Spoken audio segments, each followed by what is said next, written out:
civic and cultural institution dedicated to interpreting the American experience in public housing. And tonight's program, Legally Stolen Live, is going to be so amazing, and just like, sit down, relax. We're going to have a really, really good time tonight. I just want to tell you a little bit about the museum first. We draw on the power of place and memory to preserve, promote, and propel the right of all people to a place where they can live and prosper, a place to call home. Public housing has had an enormous and often controversial impact on our nation's history. It has shaped our definition of the public good and provided not only a home, but also a vibrant community for tens of millions of people in the United States. The museum shares stories that bear witness to an American history that is both brilliantly ambitious and also deeply troubled. We document the histories of those left out of the mainstream record and inspire you to discover stories of hope and resilience where we at times might have only seen poverty and despair.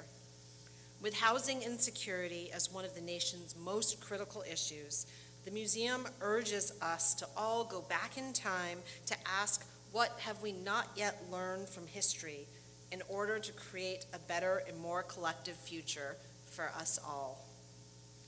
The museum includes the world's largest collection of oral histories of people who grew up in public housing, 3 restored apartments from several different generations of diverse public housing families, an entrepreneurship hub that includes a social justice cooperative and museum store owned in partnership with public housing residents, and enthralling contemporary art spaces and storytelling spaces to bridge the arts and innovative public policy and opportunities for visitors to understand and engage in public policy reform to reimagine the future of our communities, our society, and the places we call home.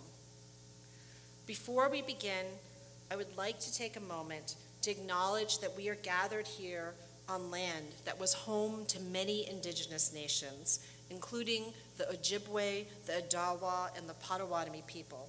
Many other tribes, such as the Miami, the Ho-Chunk, the Menominee, the Sac, and Fox, have called this area home.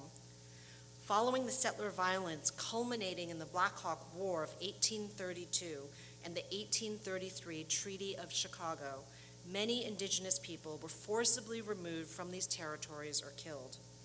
Over a century later, under a different set of government policies called the Indian Relocation Act of 1956, many indigenous nations found themselves once again coerced to move, but this time back to the urban centers where their ancestors were originally dispossessed. Today, Chicago has the 3rd largest urban Native population in the United States, with more than 65,000 Native Americans in the greater metropolitan area who continue to care for the land and the waterways. Chicago is also the home of the first non-Native naturalized citizen of the Potawatomi people. His name was Jean-Baptiste Poindexter, and he lived with his beloved wife, Kitty Hawa, who was a Potawatomi woman whom he married in 1770. After she was displaced to Iowa, along with her indigenous family, DuSable followed her there and raised their family together there for the rest of their lives. Knowing where we live, love, work, and study does not change the past, but a thorough understanding of the ongoing consequences of this past can empower us in our work to create a better future for all of us. We're proud tonight to partner with WBEZ on one of their first live events of 2022. This event is also the first live taping of the Legally Stolen podcast. Our co-hosts, Tanika Johnson and Tiff Beatty, will be joined by special guests Amber Hendley and Marisa Novera tonight. Legally Stolen is part of Tonika's project, Inequity for Sale, which highlights the living history of Greater Englewood, homes that were sold on land sale contracts in the 50s and 60s. Featured guests tonight will discuss Chicago's ongoing housing crisis, reparations, and art as a catalyst for change. Tanika Johnson is a photographer, social justice artist, and lifelong resident of Chicago's South Side neighborhood of Englewood. She is also co-founder of the Englewood Arts Collective and Resident Association of Greater Englewood. Her critically acclaimed folded map project visually investigates disparities among Chicago residents and brings them together for conversation. Most recently, Tanika was selected as the National Public Housing Museum's 2021 Artist as Instigator. In that role, she created her newest project, Inequity for Sale. And Tiff Beatty is a cultural organizer, arts administrator, performance poet, and host. She is the current program director of Arts, Culture, and Public Policy at the National Public Housing Museum, and she was 2019 Chicago United for Equity Fellow and 2021 Senior Fellow, and received the 2019 Field Leader Award from the Field Foundation of Illinois. She was previously the program director at the Chicago Humanities Festival and Chicago Center for Urban Life and Culture. We also tonight want to thank our captioner, Leanne Hilber, for making tonight's program more accessible. You can learn more about upcoming programs from MPHM and WBEZ at mphm.org and wbez.org/events, respectively. So, the color tax, origins of the modern day racial wealth gap, is episode 3 of Bruce Orenstein's 5-part documentary series, Shame of Chicago. The color tax tells the story of how a system of predatory home contract sales during the 1950s and 60s plundered enormous sums of wealth from Black families seeking the American dream of home ownership, but denied access to standard mortgages. Let us watch a few minutes from this film together now. This is really the origin, in a modern sense, of the racial wealth gap in the United States. And in order to understand that story of how African Americans continue to be at such a position of disadvantage relative to whites all through the 20th century into the 21st century, long after the legal reforms of the Civil Rights Movement, to understand the perpetuation of that gap, we have to return back to this period and understand what were the mechanisms that put blacks at such disadvantages relative to whites.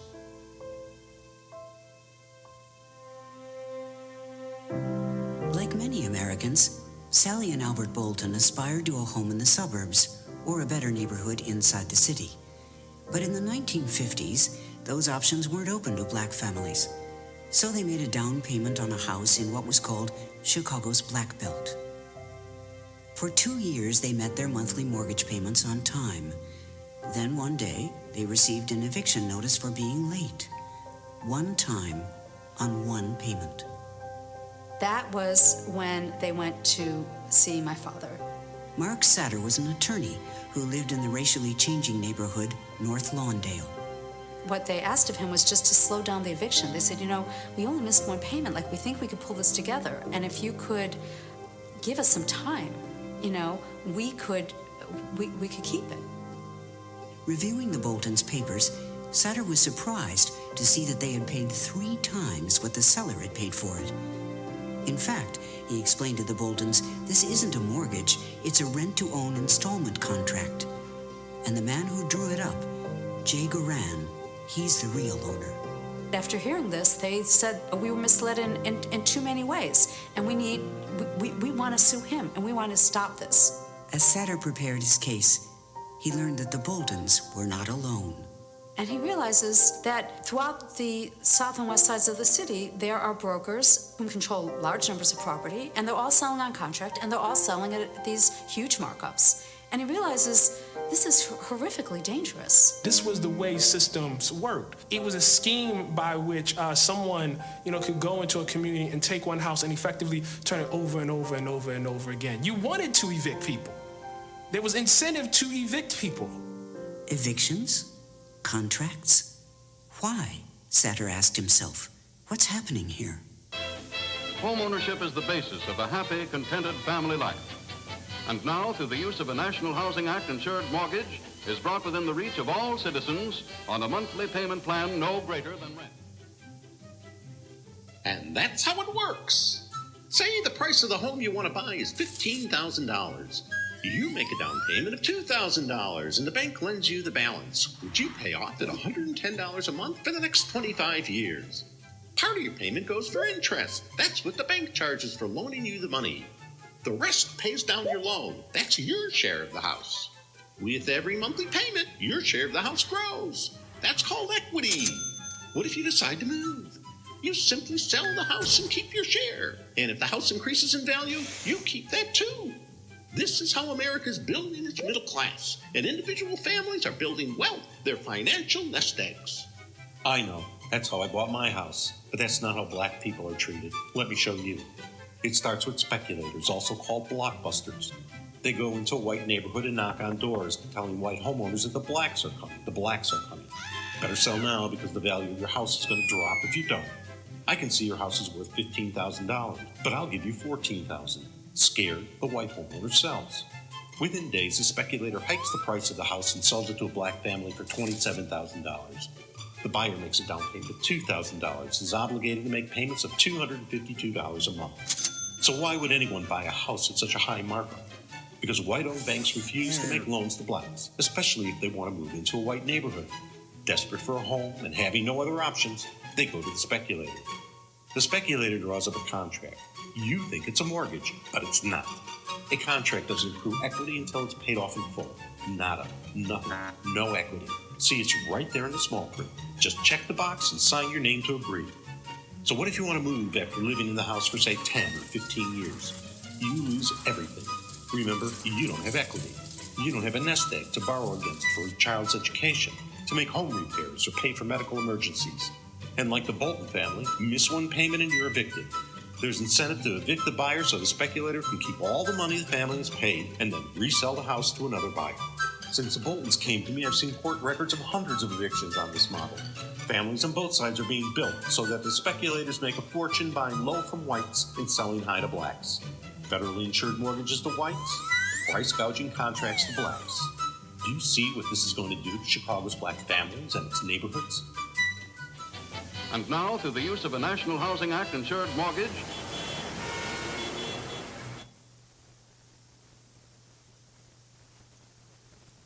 Thank you.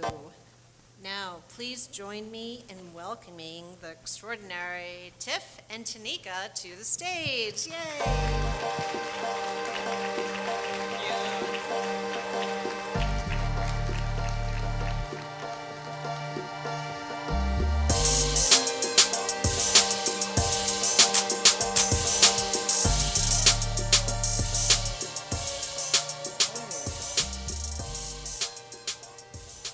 Good evening, family.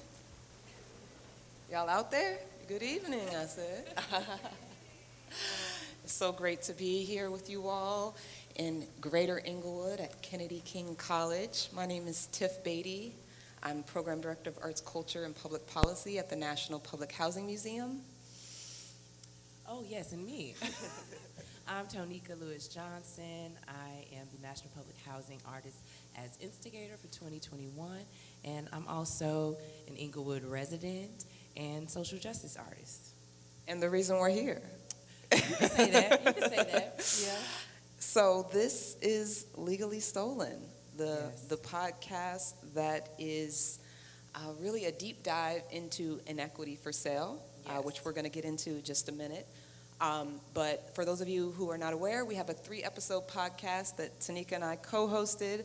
Some of the folks who are featured as a part of that will be here tonight, as well as some other folks from across the country who we spoke to about some of the issues that you saw in that documentary clip that we just showed.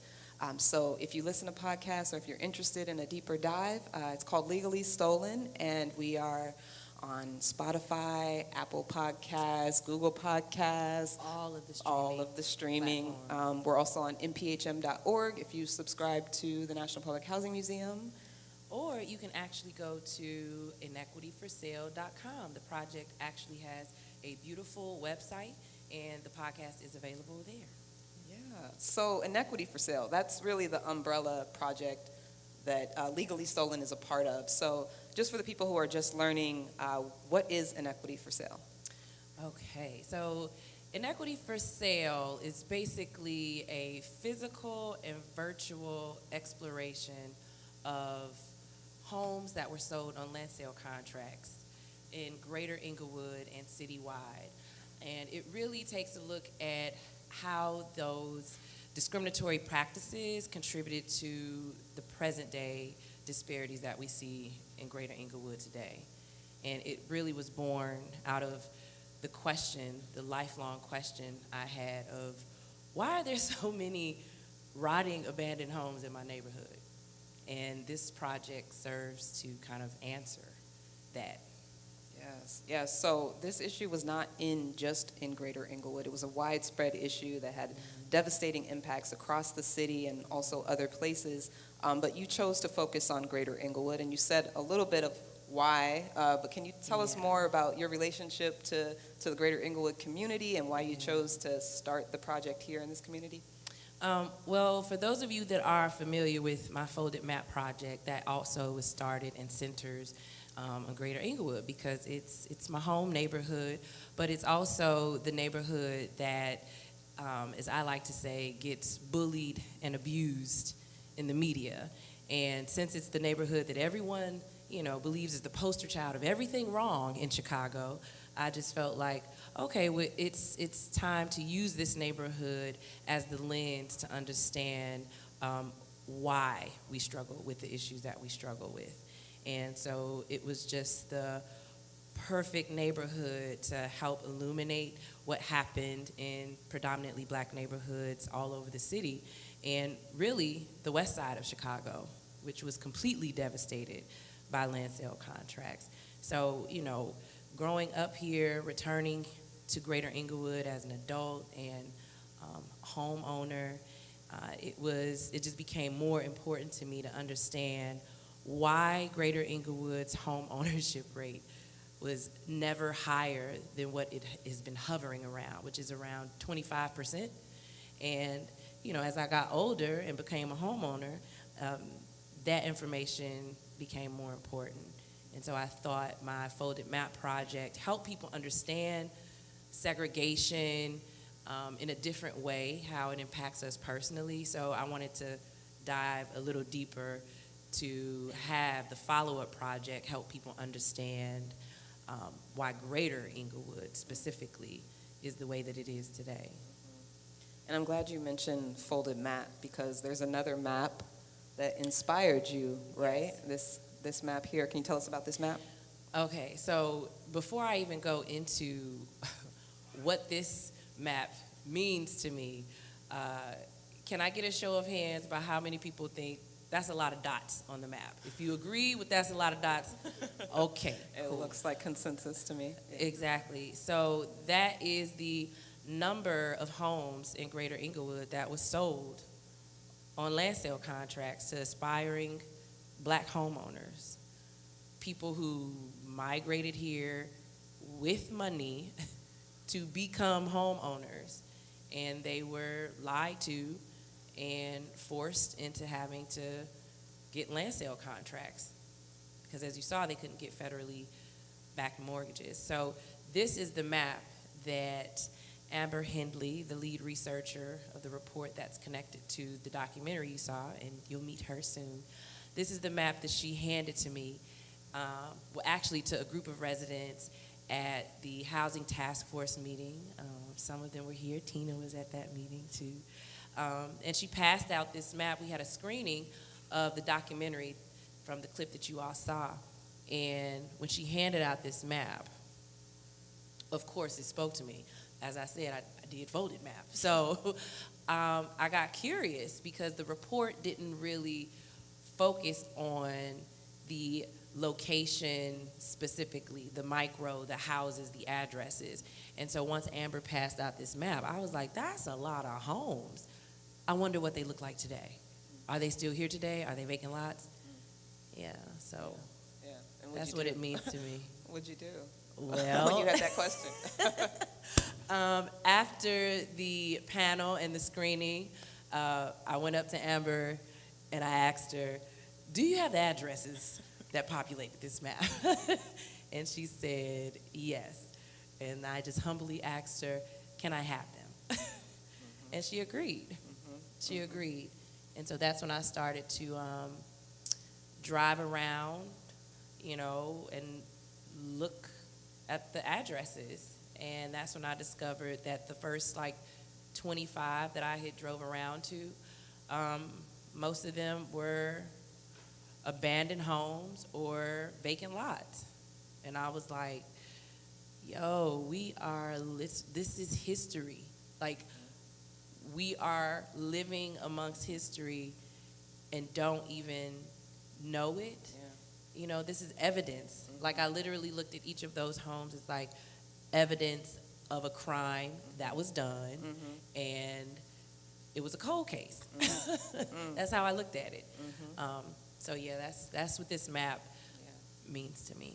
Yeah, thank you for that. And just so we get a sense of what this looked like on a citywide scale, as you can see in this map, as Tanika pointed out, the west side is the community that we think of when we hear about land sale contracts. A lot of the research is based there, and also, you know, it did have the greatest impact in that community. But as you can see, Greater Englewood is a close second, and has the highest density of land sale contracts on the south side. So you made that connection, and it's here for us to all see very clearly.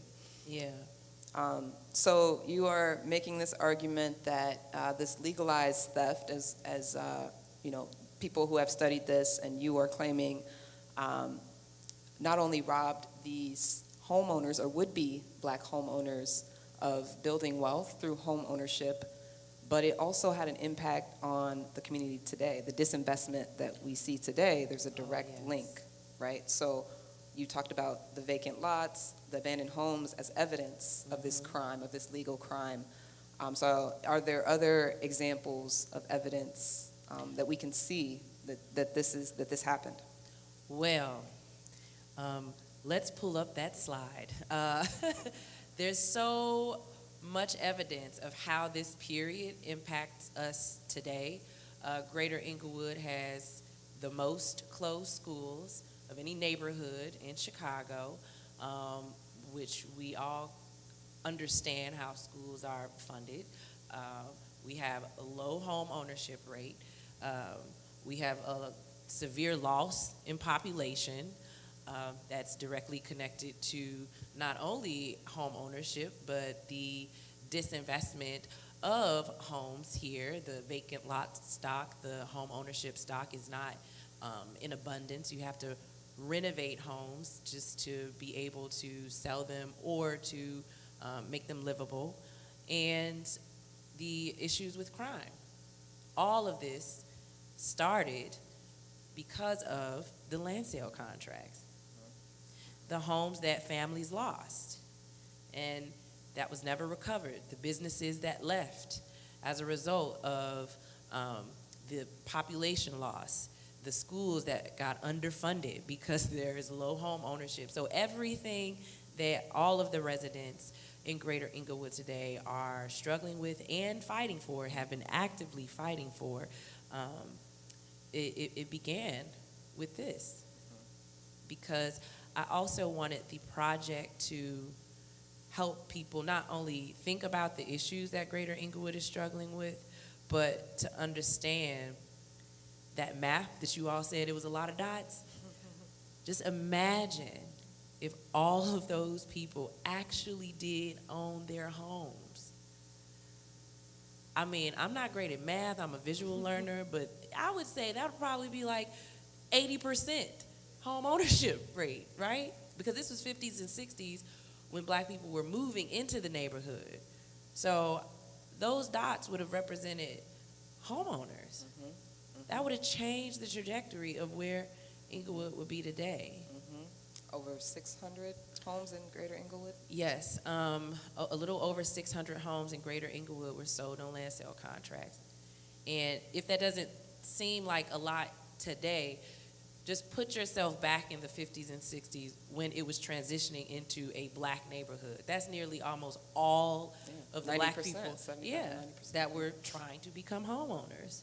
And this information, to me, was like the missing key. It answered that question for me, like, why? You know, I never, in all of the times that we have been talking about Greater Englewood's low home ownership rate, the question I always had was, when was it ever higher, though? We never talk about that. Like, did it get, how much lower? Because if we knew how much lower from where it was, then maybe we could figure out what happened.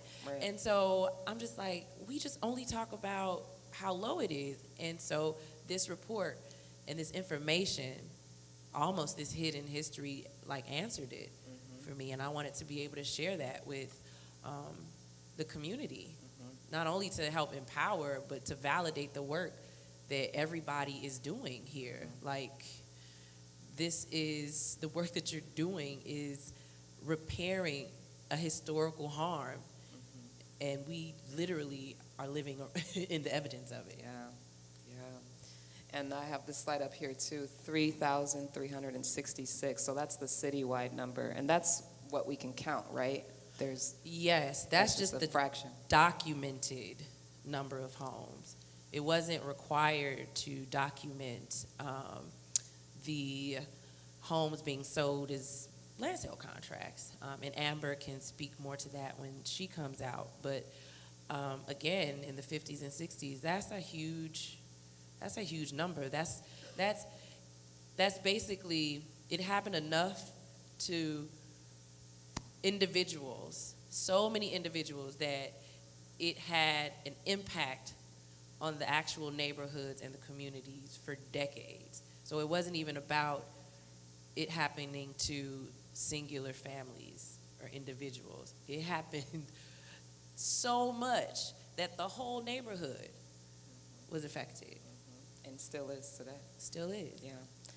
This home that is here on the screen, inequityforsale.com, you can see this home and other homes. Tanika took pictures, is installing these landmarks, which we will also show you. So here is one of the landmarks in front of a home. I'm just gonna read it really quickly for you all. This home at 6823 South Aberdeen was legally stolen from black couple Mr. and Mrs. James and Lula Malone on October 30th, 1963, in a widespread land sale contract scam. This crime was never brought to justice. Reparations are due.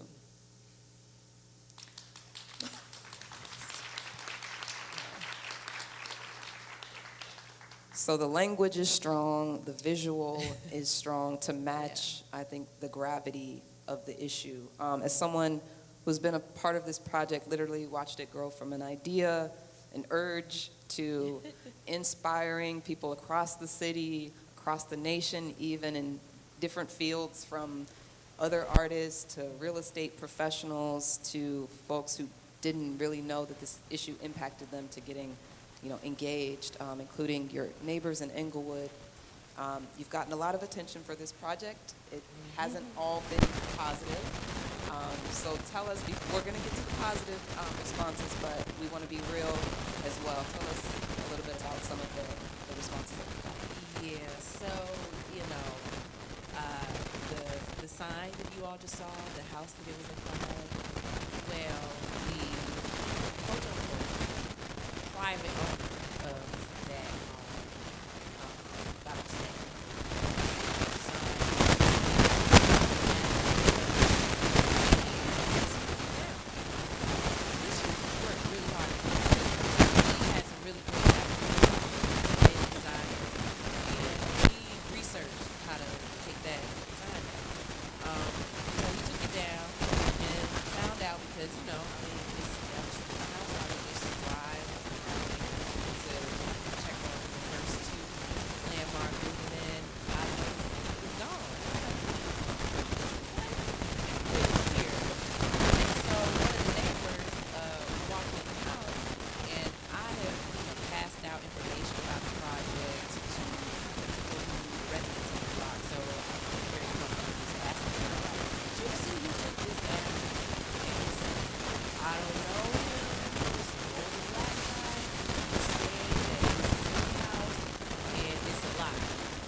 snowballed into,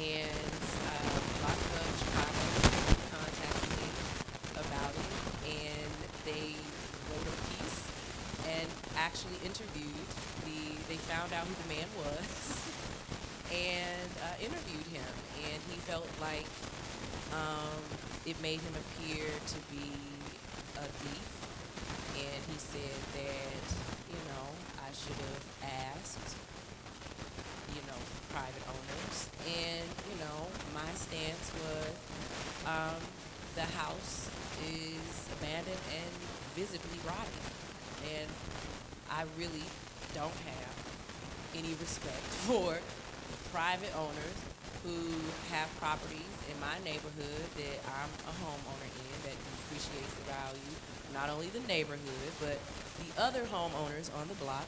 So even though the intention of the landmarker wasn't to call out the current owner, it's still part of the history.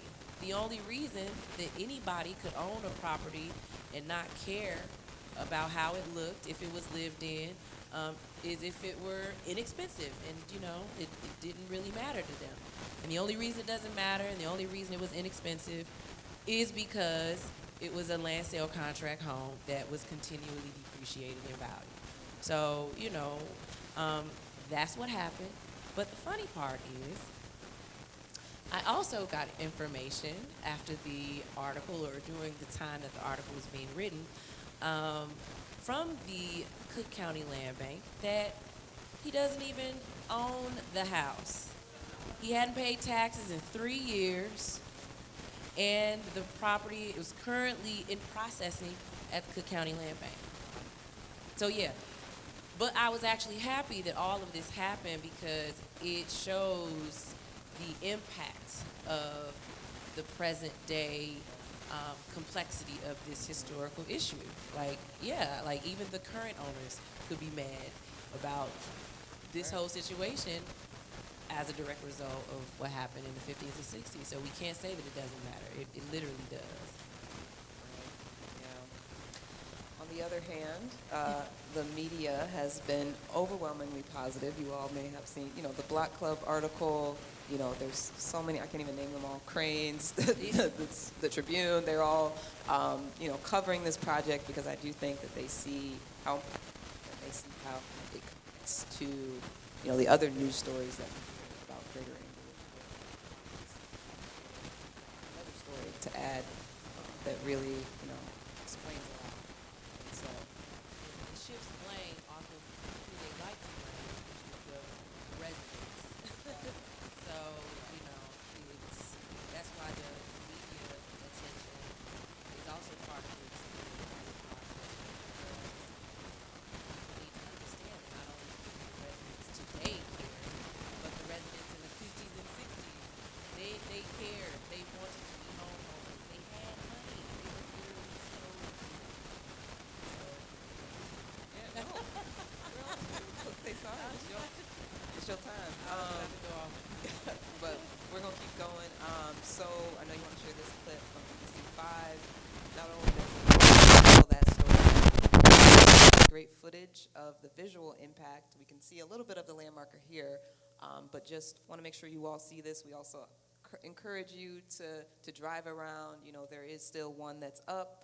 7250, right? Yes, 7250 South Green, or just for kicks, you can also still see the other one.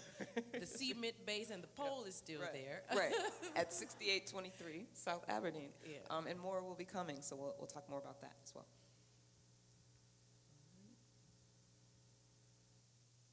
A local artist has unveiled an eye-opening exhibit that puts a spotlight on housing segregation in Chicago. The one-of-a-kind exhibit cannot be found in a museum. You walk through Englewood to see it. Our Chris Hush spoke with the artist behind the Passion Project. It's one of 15 homes that I am creating landmarkers for. Walking down most streets in Englewood. 7250 South Green was legally stolen from Black resident John Garner. You'll find abandoned homes like this one. A piece of history in which we were stolen from. 42-year-old Tanika Johnson. Everyone knows about Englewood as a drug-infested, violent neighborhood. Now highlighting the segregated history that changed the course of her community. That happened in the 50s and 60s. Why is that so important to bring that up now? The issues that we're dealing with today in this community are literally the consequence of this issue. By late spring, 15 of these markers will be erected in front of various homes in Englewood. Partnering with the National Public Housing Museum, the installation is called Inequity for Sale. Johnson identifying more than 160 homes bought through high-interest land sale contracts. 90% of the black families that were trying to become homeowners got their homes on land sale contracts and didn't know it. They thought they had a mortgage.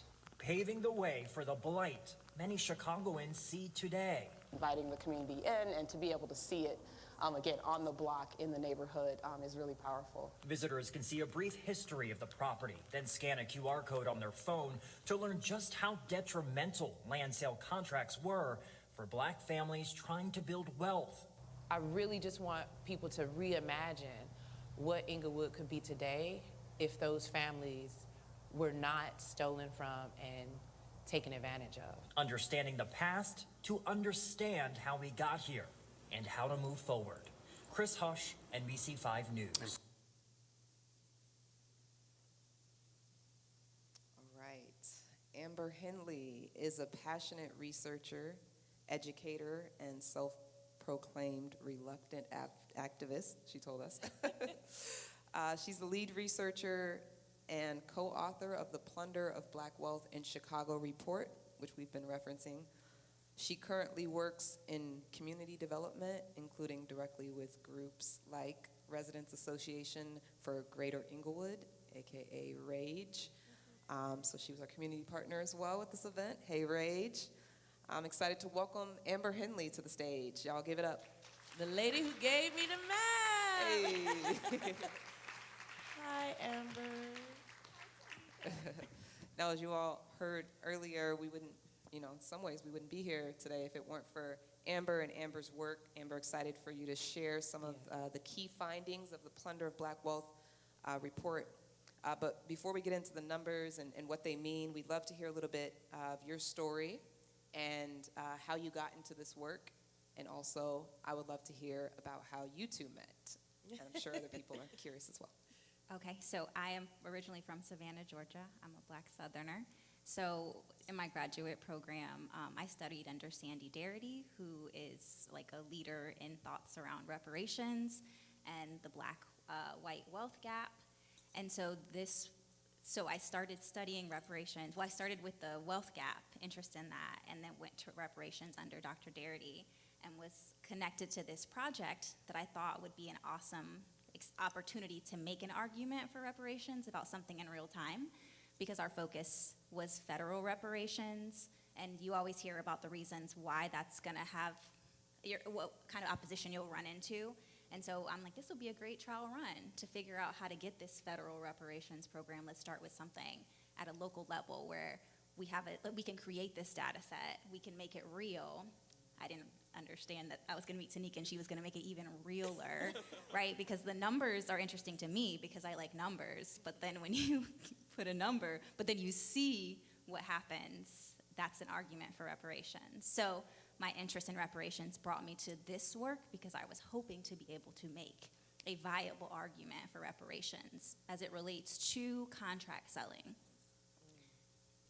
Yeah, thank you for that. And just the second part of that question, just tell us what exactly was the Plunder of Black Wealth, or what is the Plunder of Black Wealth in Chicago report, and what were the key findings of that report? So the Plunder of Black Wealth was about $3.6 to $4.6 billion from the black community on the south and west sides, and that was a very conservative estimate that we came up with. And why that was conservative is because he left a lot of things out. So what we did was we figured out how much the home sold to black families for and what the white speculator bought the home for, what they paid for the home.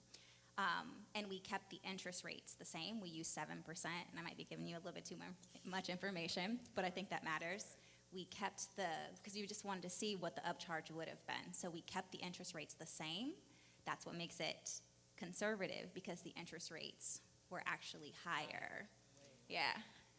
But we were presenting at the Fed, so we just needed to make sure we didn't have any issues there, and that we would have forums like this where I could tell the truth, that that's a low number.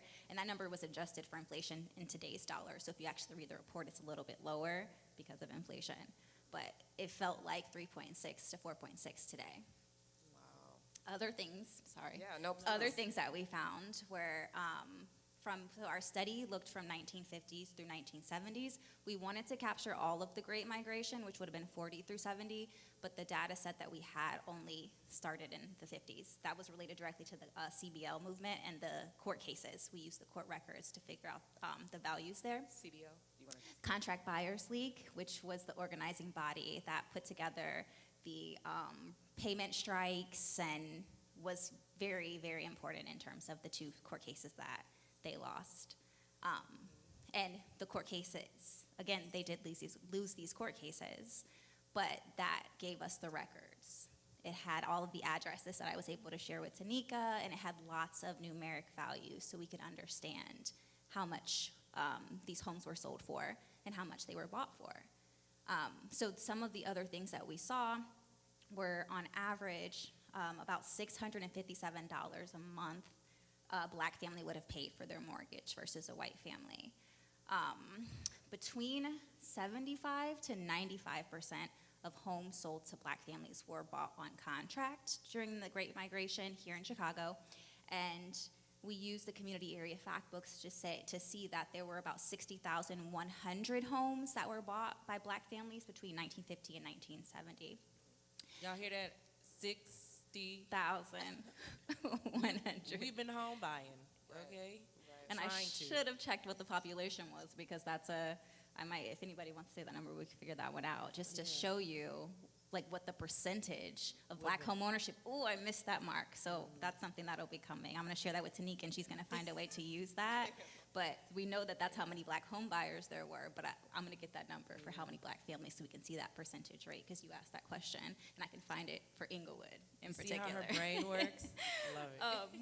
So we saw that, and then the other thing that makes that number conservative is our report doesn't talk about this, but Black incomes were not 1-for-1 with white income. So to understand that whatever number we said is going to be felt harder by a Black family, because I think in 1950 it was 57 cents to the dollar income. So you're already paying, on average, this was another finding, on average you're paying 84% more for the cost of your home than a white family, and you're making 57 cents to the dollar. So what does that feel like? Something else that's not in the report, that's just like a loose calculation, just taking into account the income disparity. A white family might have paid about 20% of their income and still had like $140 extra for their housing payment, and a Black family would have paid about 60%, more than 60%, and might have had $30 extra to show. No, you all call that the race tax, right? I just want to make sure. So the race tax is actually $80,300, and that is the cost. That's just solely the difference in the cost of the homes, with this, like the baseline interest rate of 7%. So each cost would, on average, would have cost $70,000 or $80,000 more for a Black family. That's crazy.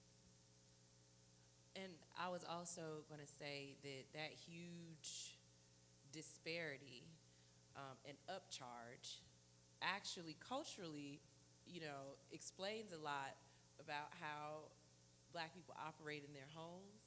This is just something I thought about now. We're very conscious about turning lights off. We are very conscious about all of those things, and repairs. Recycling plastic bags. Yeah, plastic over the windows. It makes sense when you understand how much money we were losing and spending trying to live in a house and be homeowners.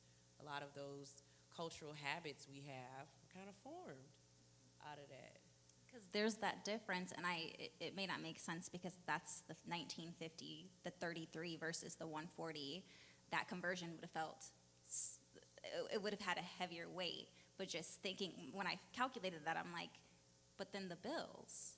Yeah. So you still had to pay water and light and all of these other things, insurance if you had a car, whatever was going on. Repairs. And a white family had $150, which was a lot then, and you had $33 that you had to stretch to do all of those things. What was or was not getting paid, and not even think about what you just said. That's where you learn to count everything. Yeah. Count everything. And one other part that Amber brought up that I think it's also important to note is the fact that Black people were working many jobs just to pay this very high, not even mortgage payment, land sale contract payment, and the quality of life that was lost. Fathers, men, were working, 2 jobs, 3 jobs, multiple shifts, and how that contributed to this really distorted misperception of men being out of the home, Black men being out of the home. Well, in the 50s and 60s, they was working. they had to. And also the mothers and, the quality of life that people lost because they are trying to keep up with payments. And I always think back, is it okay? Yeah. I always think back to the documentary, you saw a snippet of it, but Clyde Ross, who was a contract buyer who did actually purchase his home, he's still in North Lawndale, and maybe like 3 years ago he was fighting the water. He's also a fighter to this day. He talks about how he didn't know his daughter and how that hurts, and how because there's also this emotional piece that I can talk about the money, but there are these other psychological, spiritual aspects to being in the generation, the children there, what you see, and then what is your relationship to home ownership, and what is your relationship to other things that relate to home ownership. Because if you ever see the documentary, like, it hurts him, it pains him, and then how did that impact his daughter and his children, and how do you relate to working? Like, there's all kinds of psychological things. One other note, we did find that there was a 17% default rate, which we can talk about like the negatives, and we should, because we have to do something about those, because we can still see the impacts today. But a 17% default rate also speaks to the power of Black people, because under these conditions where you're paying more than you make, and you have to maybe split up your home to make the rent because you don't want to lose everything, because if you miss one payment, you lose and forfeit everything. But just the power and beauty that there was only a 17% default rate in a system like this, just want to lift up the beauty of Black people. Yeah. Ashe. So now we would like to bring out Commissioner Novara. I'm going to refer to my note card here. Commissioner, this is a question. Let me find the, goodness, live podcast. Goodness, hold on. You good. You're good. Everybody just take a breath. We're good. I hope it didn't drop while I was talking. Here it is. We know who she is, too. We can, Nope, that's the same question. Okay, well, anyway. You know who she is. Yes, I was just trying to be very specific. But Commissioner Novara is commissioner over the City of Chicago's Department of Housing. Prior to assuming that role, she was also, is it the executive director? Is that the official title of the Metropolitan Planning Council, which she led the management and creation of the amazing report called The Cost of Segregation. And that's actually kind of how I got acquainted with her. And I think we're just going to bring her out now. That's enough. That's enough. Hi. welcome, welcome. Should be. Is this on? There you go. Thank you for the promotion. I was vice president, not executive. Okay, Because I was like, Appreciate it's something to that. Okay, Yeah, we were close. So, Commissioner, before we get into your role at the Department of Housing and the city's role in all of this, we want to just start by allowing you to share just a little bit of your background, where you've lived in the city, where you've worked before your current position, and yeah, just anything else you want to share about your background. Thank you. And thanks. I'm just taking this in, this amazing panel of women. Wow, thank you for letting me be here. So I've been at the Department of Housing since June of 2019, but my background is really I'm an affordable housing developer, and I began that work on the west side in North Lawndale. Where I lived and worked for over a decade with my family, and so a lot of my perspective comes from that experience, my lived experience, the lived experience of my family in that space and in that work, which then led to a lot of the housing policy work that I did at Metropolitan Planning Council. And, Tanika mentioned a report that I did while there, and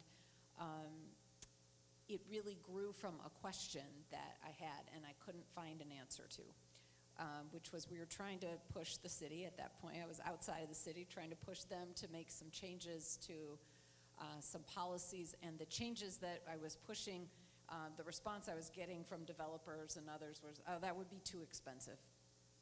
And I was thinking, well, I think that our status quo is really expensive.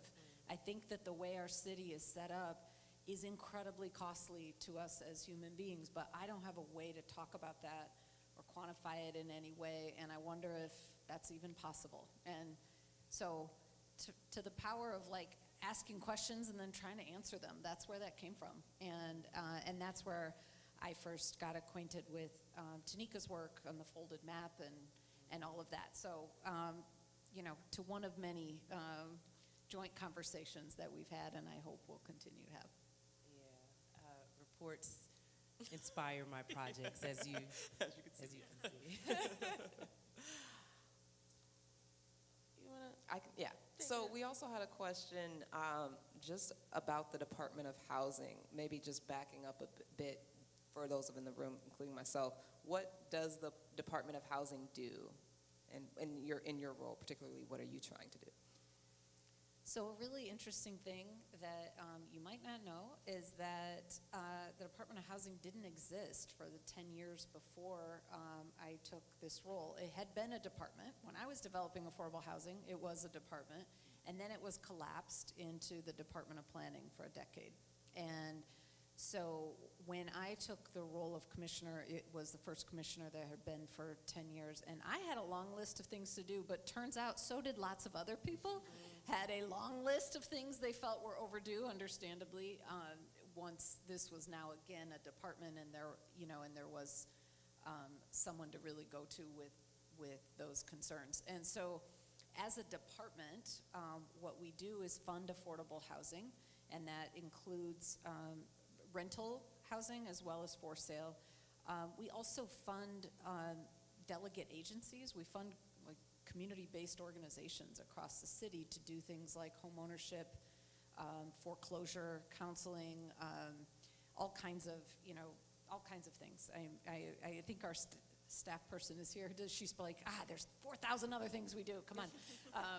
But we fund community-based organizations across the city to do all kinds of work with folks. And that's the work that we do. We get money. Basically, we get a bunch of federal money in the door, and we turn it out in the form of services to folks. We fix people's roofs and porches who need that help, home repair, things of that nature as well. And then with the dawn of it being an actual department, we have a policy team now. And so we change policy. That's a big part of what I came in the door wanting to do, and with a real emphasis on a racial equity lens. And, speaking of the racial equity lens, and considering, the city's historic complicit role in kind of baking segregation into real estate, our city. Can you speak to, like, more broadly how the Department of Housing or the city in general, actions or steps, programs that we have that are addressing this historic issue of segregation, disinvestment, racism? Absolutely. So I think there's a couple things that I would say. One is when I began in this role, I wrote out 8 different principles that were really pretty foundational to me in how I see this work. One of them is we do our work through a racial equity lens, and I can say more about what that means. But the other one, I'm actually going to read it so that I get my wording correct, this is number 7. We establish robust homeownership programs in South and West Side communities as a step to repairing the intergenerational harm of private and government wealth extraction from Black Chicagoans. So it's important. Where can people go to see that? Is it on the Department of Housing I read page? these every year when I do my budget hearing. I read them to the budget as part of kind of just framing, right? This is one of the 7. I mean, but one of the things that I try to say a lot, because it's an important reminder to me, it's an important reminder to whoever the audience is that given the long role that government has played in creating and maintaining segregation and inequities by race, this is our work to do. We have a role to play, and it's a really important one.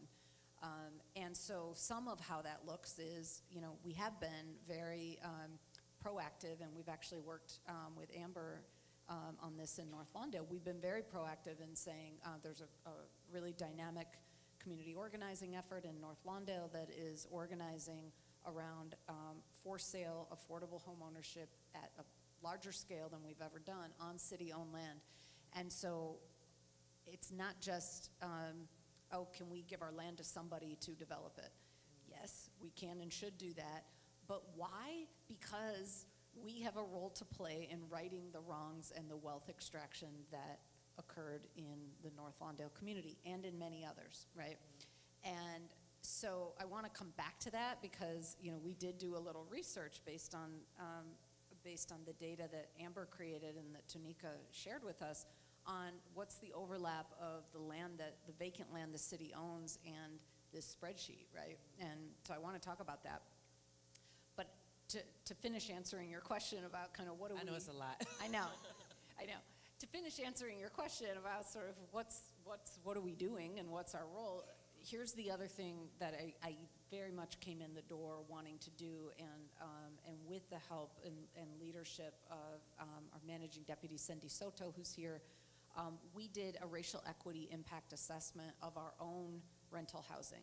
Basically, we said, what's been the impact of how we have funded affordable rental housing over the past 20 years? Let's look at the data. Let's disaggregate it by race and other forms of marginalization, right? So we start with race, but we also look at things like ability levels, any criminal background, things of that nature.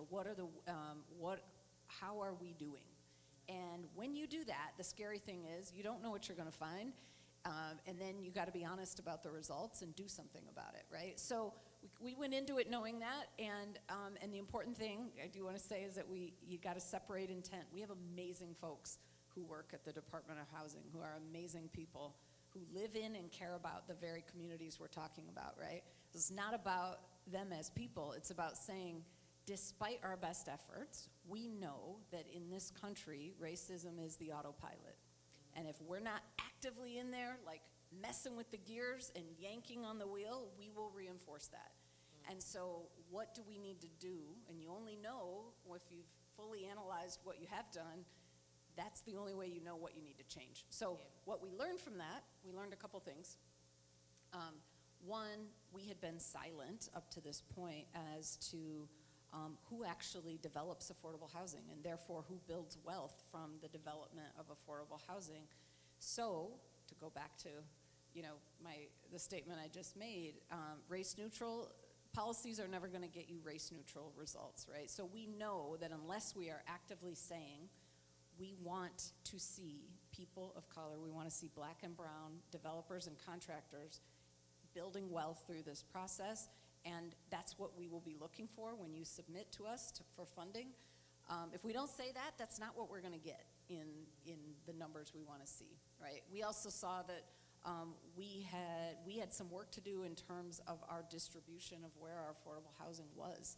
And so as much as we know that it matters that we are investing in communities that have long been disinvested in and that we are providing affordable housing there, we also fundamentally believe that if you need a subsidy to live affordably, you should have just as many options about where you live as someone who doesn't need a subsidy. And when we looked at our data, what we saw really clearly was we're a long ways from that in Chicago.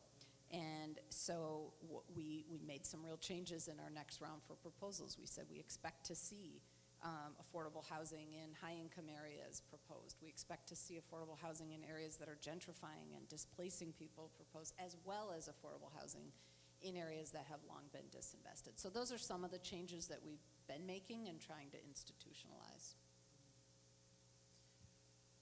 Wow, that was a lot. No, thank you. You know, which is why we wanted you here to help explain that not only to us, but to the audience as well. Yeah, and we're going to be moving to Q&A very shortly, so if you have questions, please get them ready. But I want to go back to, and I haven't forgotten, the overlap of the data set and the city-owned land. But, you know, Tanika's project is about installing these landmarkers, and I want to hear from both of you about the power of art to respond to an issue like this. Marisa, I know you live in the community where the National Public Housing Museum is. We believe, you know, the power of place, the power of art, like this is something that's very dear to my heart as well. Being able to really merge policy with research, with the imagination of artists and the will to create. And so I just want to throw that to you all, both that question about the power of art, but then also maybe speak to, because I know the end goal is for these landmarkers to be city sanctioned. So either one of those, but I'd really like to hear about both. I know we don't have a ton of time, but those are the two. I want to make sure we talk about those two things before we're done here. No, thank you for bringing that up, because it's just going to make me ask Commissioner Novara a question. So, you know, the landmarkers that you all saw, the landmarkers that I am creating for this project, they technically are informal landmarkers. They're not city sanctioned. And so being that you're here and you value this project, and, you know, as a representative of a municipal entity, could you speak to the value in having this kind of information landmarked in this particular way? And, you know, if you can see a way to have these landmarkers become city sanctioned, like, you know, if that is a possibility, and the value of it. Yeah, I'd be happy to speak to that. And I think it's really easy to move through a community like Englewood or like North Lawndale and look around and say, man, look at all this vacant land. Look at these vacant buildings. It's such a shame that people couldn't keep it up, right? And not think systemically about how it got this way, right? And not think, boy, maybe the person who used to, you know, live on this now vacant lot was forced to buy a home on contract and then lost it. We're one of the 17% of people who couldn't keep up with these, you know, incredible terms. Or more recently, maybe this person got a predatory loan. Maybe even more recently, as BEZ excellently reported recently, you know, we're still in a situation today where our banks are doing 4 loans and mortgage loans in majority white communities for every 1 that they do in a majority black or brown community. Maybe you couldn't get a loan at all, right? And forced into a rental market. Right, and these are, so the way, that it shifts your thinking when you see it that way is an incredibly important shift, and is, I think, I don't know if you remember, I remember the first time I read the case for reparations, it was a physical copy, which matters because it was not on my laptop. I was reading it, and at one point I threw it across the room. I was so angry at the story that he was telling. And I'm so glad, Amber, that you mentioned Clyde Ross. I mean, this is our lifetimes, right? This person is alive in North Lawndale today. This is not ancient history. So the shift that brings of, I am not tisking necessarily like the results of this as being inherent to the people who live here. What I need to be angry about is the systemic inequities that got us to this place. And that's where I think your work shines the light in the right place. Thank you for that. Hear from Amber on that? Yeah, and not only to that question, but I also just want to invite you to a question to ask, Commissioner, because I know you have been here thinking and in our conversations, but I do just want to give you space to ask a question or to answer, the value of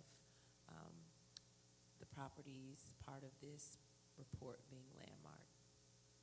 So when we did this work, I haven't mentioned him here, but I always say Jack's name when I talk about this. He really was the lead researcher on this report, Jack McNamara, who was one of the organizers for the Contract Buyers League.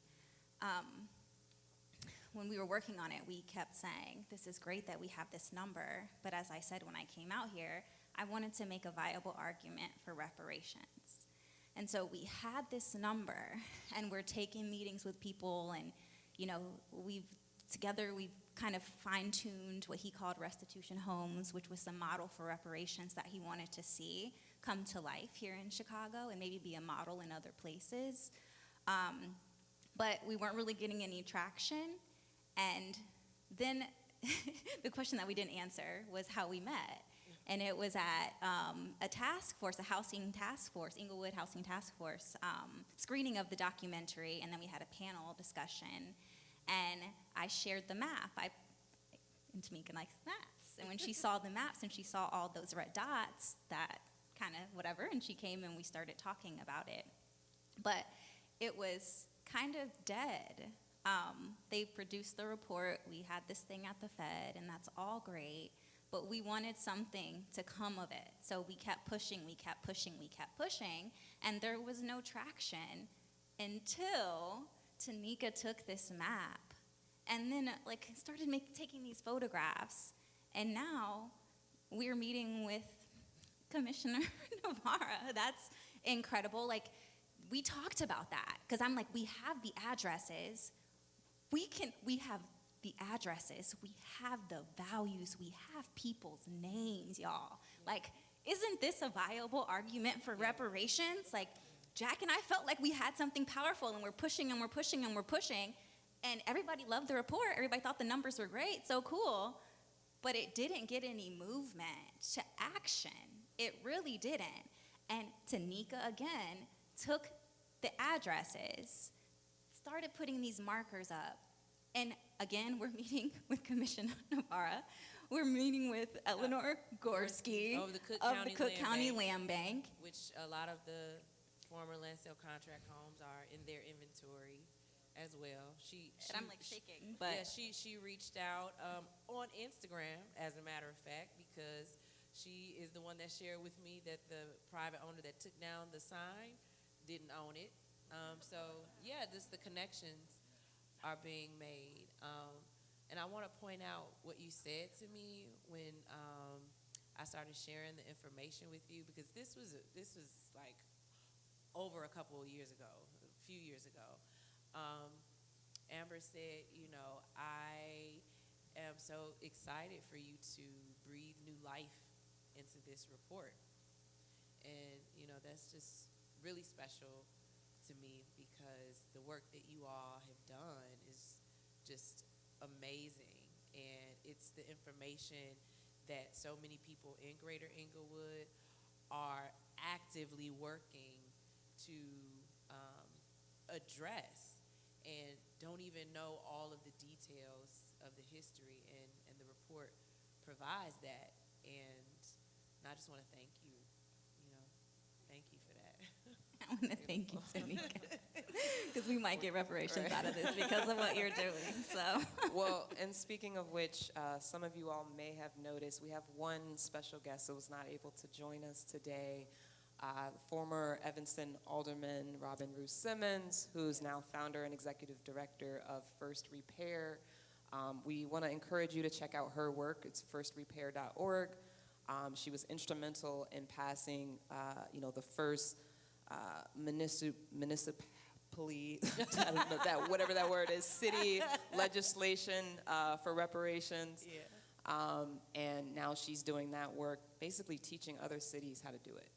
And so we really want to honor her, lift up her work, and encourage you all to continue to follow these people and their work and really get involved in any way that you can. So that was going to be my question for the audience if there were no audience questions. But let's see, are there any audience questions? Oh, look at you all. Okay, just hang tight and I'll come right over to you.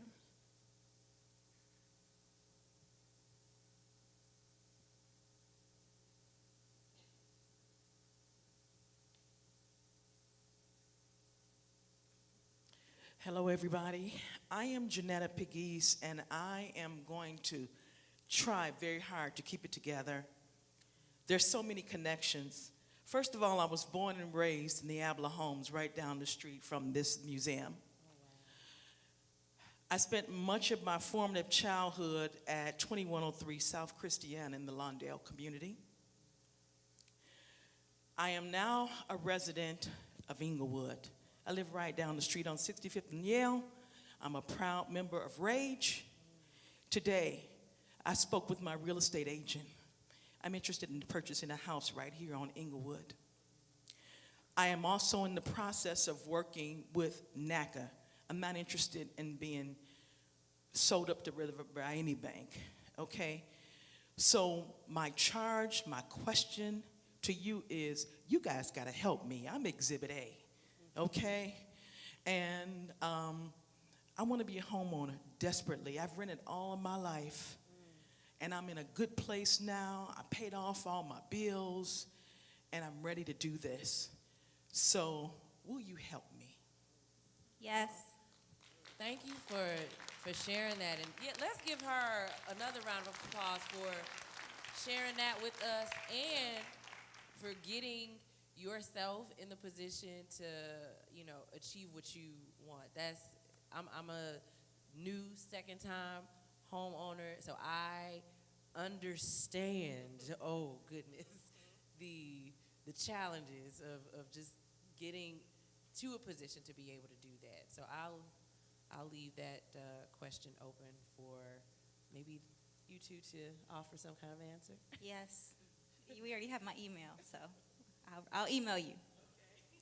I'll also say, ma'am, if you want to turn around, I'm going to have Cindy wave her hand at you. She's got her card out already. So with the Department of Housing, we'll make sure to connect you with, again, the agencies that I mentioned to make sure that we're helping make that happen. Other questions? Hi, my name is Carletta Kelly. I love Tanika. I love your work. You know I love your work. I follow you. I am a native Chicagoan. I grew up on the near South Side. I currently work in Chatham, actually. I work for a nonprofit that helps small African American businesses in Chatham. And as art always inspires thought, I was thinking more about tax incremental funds, which was introduced by Harold Washington into Chicago, which its purpose is to have a lot of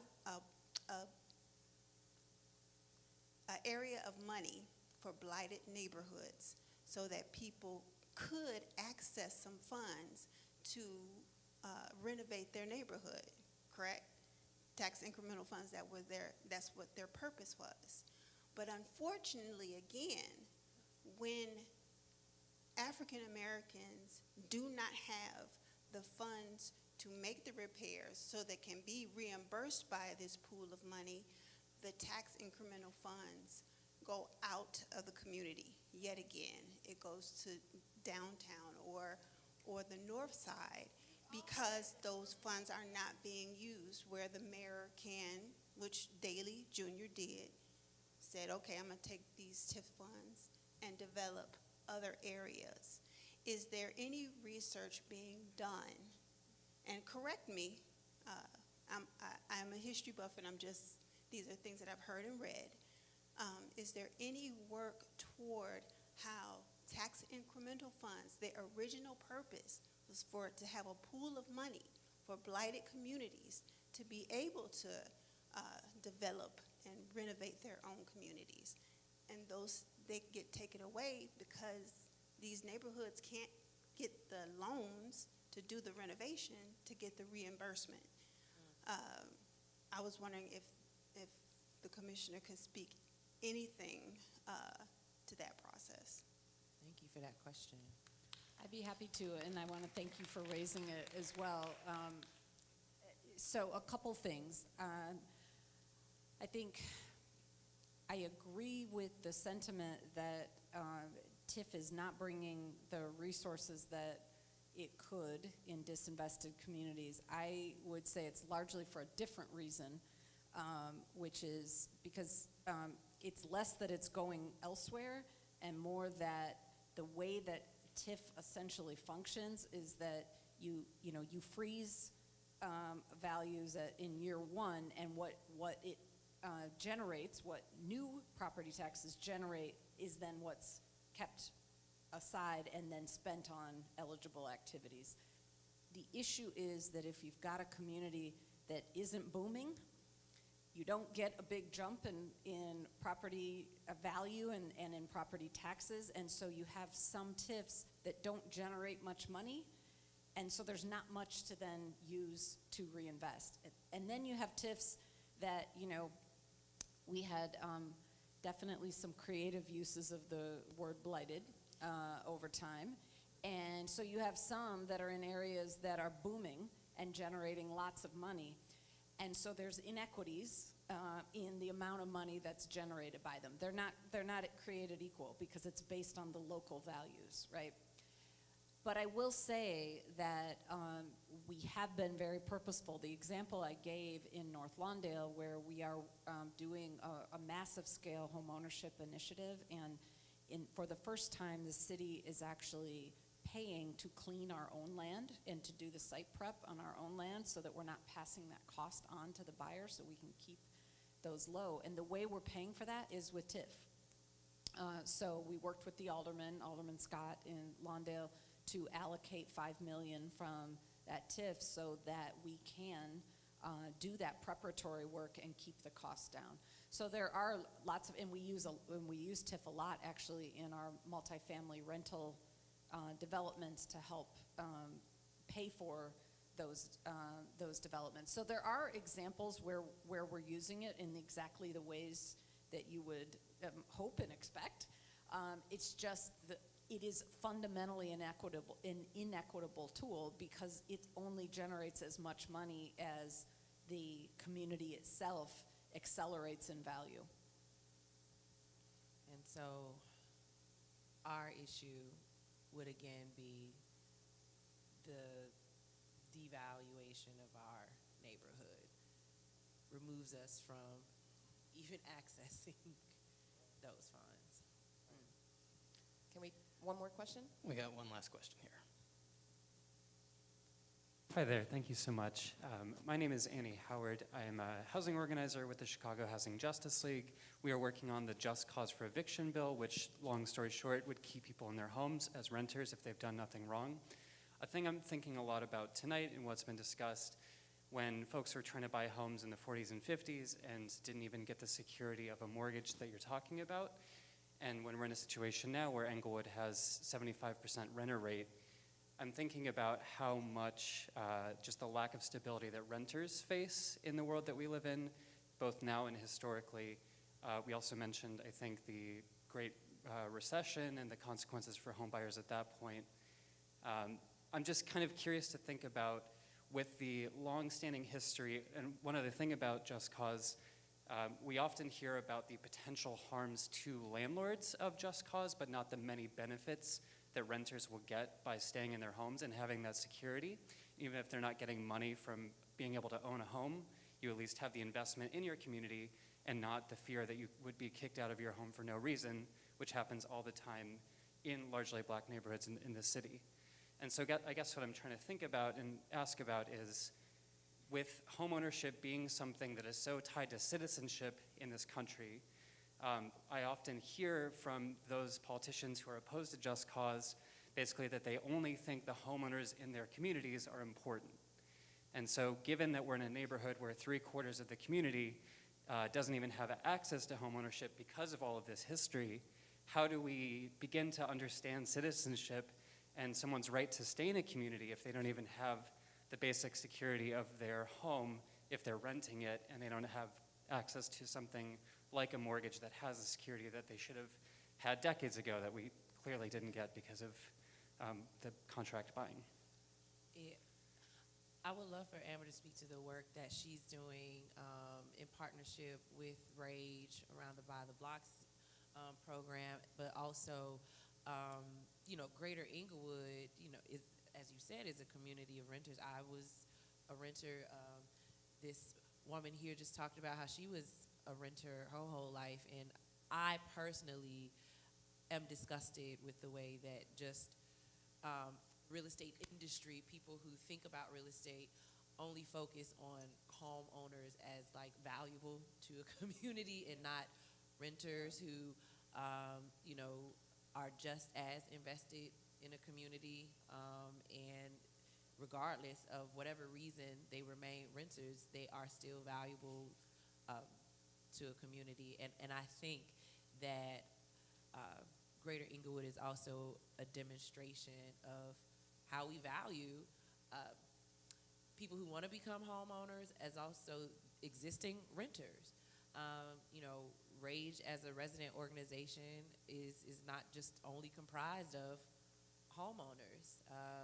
I was not a homeowner personally when I was a co-founder of RAGE. So we look at that in the community a bit different, and I personally hate how our society, just focuses on homeowners as valuable.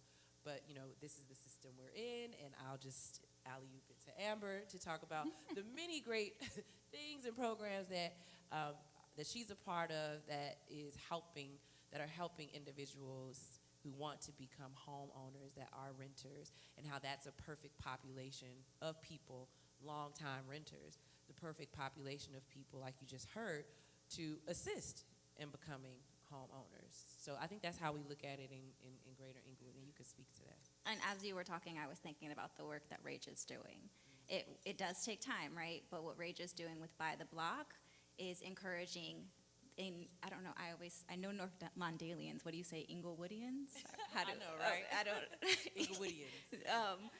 To buy multifamily, right? First of all, it's a good investment, but also it's how we keep naturally occurring, naturally occurring affordable housing, right? And we actually just started a cohort on Monday. And on our first day, we talk about this, the importance of being a landlord and how you protect your community, you protect the community members. It's a responsibility. And RAGE in Englewood is doing this work right now, actively seeking anyone who is a community member who wants to own and wants to be a responsible wealth-building, wealth-creating landlord, because they can then bring someone in who may not be able to buy right now, but can rent. And then don't worry about breaking a lease. We know you're trying to buy a home, so you can get right into your home, things like that. So being community-led is one piece of the puzzle, and investing in RAGE, because you're talking about Englewood, it's right here. And that's what Rage is doing, is trying to create multi-family homeowners who will be landlords to their family members, but also other community members, and can protect the space and create a safe space for community members. Yeah. I also want to take this moment, thank you, both of you, to plug the Public Housing Museum, right? Like, public housing's created to be a safety net, and we believe at the Public Housing Museum that all people have a right to a place where they can live and prosper, whether you own it or not, right? It's a place that means something. It's where you put your stuff. It's where you lay your head. It's where you gather your community, your family, your friends. And so it's so much, as we've talked about, so much starts there with the home. So I'm glad you brought that up. You know, Annie, we work together. But just for everyone else in the room, I think bringing in also, community-led is very important. It's also important to hold our government accountable to public goods like housing, like clean water, like these issues that we care about that are interconnected, right, with these issues. Yeah, and really community-led or organizations who have programs like Rage, they're essentially doing the necessary healing work that, our municipal entities are trying to do, should do, and so really kind of acknowledging this history is, actually, uplifting the work of the residents in neighborhoods like Greater Englewood, who is working so hard to basically address issues that they face as a result of this history. And so I really just want to thank everyone for being here, but also just to, take my hat off to all of the Greater Englewood residents, Greater Englewoodians, who are committed to being just amazing, caring residents and offering help to each other. So, thank you. Thank you. No, thank Tanika, you for all. bringing us together. And all I this. also wanted to, did you want to add something to that question? Because, yeah. I just wanted to make sure. Okay, we're good. Okay, perfect. We're good. Okay, I think we'll wrap it up here if that's okay with y'all. One more round of applause for our guests. Thank you. Thank you. Thank you. Thank you. All right, y'all. Get home safe, everybody.